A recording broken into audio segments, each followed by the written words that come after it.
Vamos falar sobre este eclipse em Escorpião. É um eclipse de lua cheia, é um eclipse lunar e promete trazer desejados finais. Este eclipse é um eclipse que efetivamente acontece no dia 5 de maio, no grau 15 de Escorpião, e que nos traz o quê? Aqui uma oposição entre o Sol em Touro e a Lua em Escorpião. É o último eclipse em Escorpião, mais ou menos, Escorpião como Norte-Sul, mais ou menos durante 20 anos. Porquê? Porque nós daqui a cerca de 9, 10 anos vamos ter novamente os nodos em Escorpião e em Touro, mas Escorpião será nó do Norte. Nós só voltamos a repetir esta configuração de nó do Norte em Touro, nó do Sul em Escorpião, daqui a cerca de 20 anos. Então este é um eclipse bastante importante. É um eclipse emocional, como são todos os de lua cheia.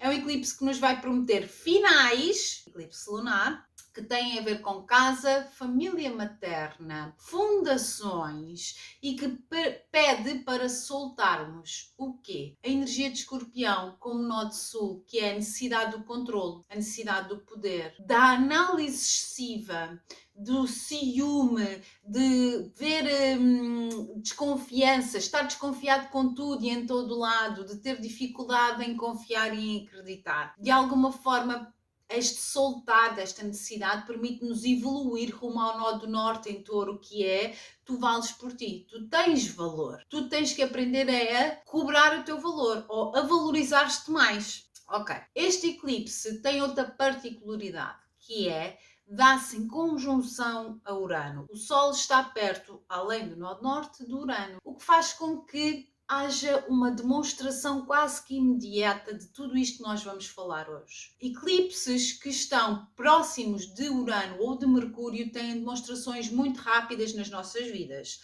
ao contrário dos outros que têm a tal janela de 6 meses que eu normalmente vos falo. E isto é válido também para o coletivo. Vamos estar atentos a assuntos que tenham a ver com controle e poder, que tenham a ver com recursos, que tenham a ver com valorização de pessoas que eventualmente se tentaram manter em sítios e ocultar ou ludibriar os factos de alguma forma. Nós já passámos por estas energias antes, não é? Desde que o nó de Sul é Escorpião, desde que o nó de Sul está em Escorpião. No dia 16 de maio tivemos um eclipse de lua cheia em Escorpião de 2022. E no dia 25 de outubro tivemos uma lua cheia, uma lua nova em Escorpião, também de 2022, claro. Um eclipse de lua cheia tipicamente fala-nos em finais e um eclipse de lua nova tipicamente fala-nos em inícios. Mas há mais profundidade do que simplesmente isso, que é o eclipse de Sol, o eclipse de lua nova, é muito de uma identidade nova que se cria. É uma persona nova que aparece. E esta persona nova que aparece pode vir de algum tipo de corte abrupto, porque na realidade durante um eclipse o que acontece é que temos luz outra vez. E daí a sua intensidade, porque um eclipse vale por várias luas cheias ou luas novas.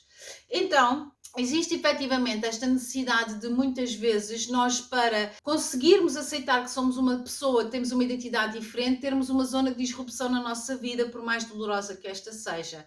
E muitas vezes, quando temos estes eclipses solares, acontece a morte de um ente querido, inclusive de um pet, de um animal de estimação. No caso dos eclipses de lua cheia, eclipses lunares, existe efetivamente um corte com questões que tenham a ver com família do lado da mãe, nomeadamente com casa, com fundações. Há aqui um corte emocional. Mercúrio estará retrógrado durante este eclipse. Ele já passou o ponto médio de retrogradação, que foi no dia 1. Se vocês me acompanham, ouviram-me falar desta conjunção entre o Sol e Mercúrio retrógrado, que nos traz novas ideias, capacidade de ver as coisas por outro ponto de vista, replaneamento. É uma fase do Mercúrio retrógrado que é mais proativa, apesar de ainda se dar muito nos bastidores. Este Mercúrio está ensanduichado entre o nó do Norte e o Sol em Touro. E mais uma vez, torna os efeitos deste eclipse muito mais rapidamente visíveis e que são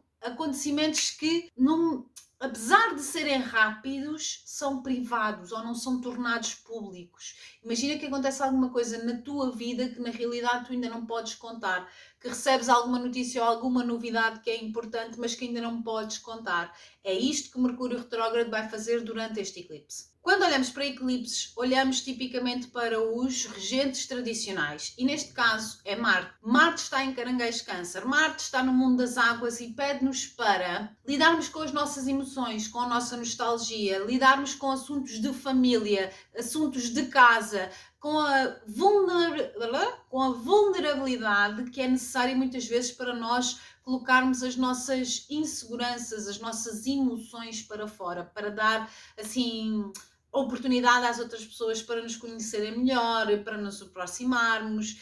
É aquela sensação de aquele guerreiro, Marte, tem que usar essa força para assuntos de caranguejo câncer. Casa, família, fundações. Plutão, que é o regente moderno do Escorpião, vai estar retrógrado em Aquário. Falamos aqui na necessidade de rever algum tipo de zona de sombra da nossa vida ou da necessidade de controle e de poder da nossa vida, nomeadamente em termos de coletivo, em termos de sociedade, onde é que nós temos a tendência para tentar manter uma estrutura cerrada, com medo que a coisa nos fuja um bocadinho do controle. O Sabian Symbol deste eclipse é um menino a brincar com montes de areia. E eu diria que a palavra-chave deste Sabian Symbol é a ingenuidade, que nos fala em ter a capacidade de olhar para o mundo com os olhos que não são tão maldosos, que não de alguma forma acreditam ainda no bem, na possibilidade de que o outro pode simplesmente estar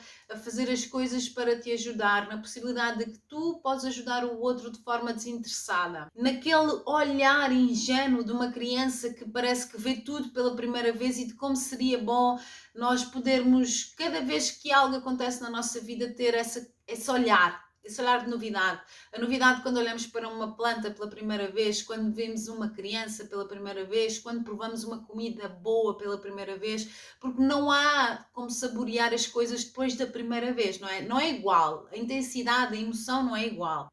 Outra curiosidade aqui, este grau 15 onde se dá esta lua, é o grau 15 dos signos fixos, é o ponto médio, não é? Porque nós sabemos que cada signo vai do grau 0 ao grau 29, isto é o ponto médio dos signos fixos e é importante porquê? Porque é um ponto de não retorno, é a noção de que não dá para voltar para trás com este grau aqui a ser catucado de forma tão intensa e que nos fala na necessidade de termos que contar com outros e de termos que ser de alguma forma mais flexíveis para que possamos integrar, interagir, para que possamos conviver e prosperar. Beijo, bom eclipse!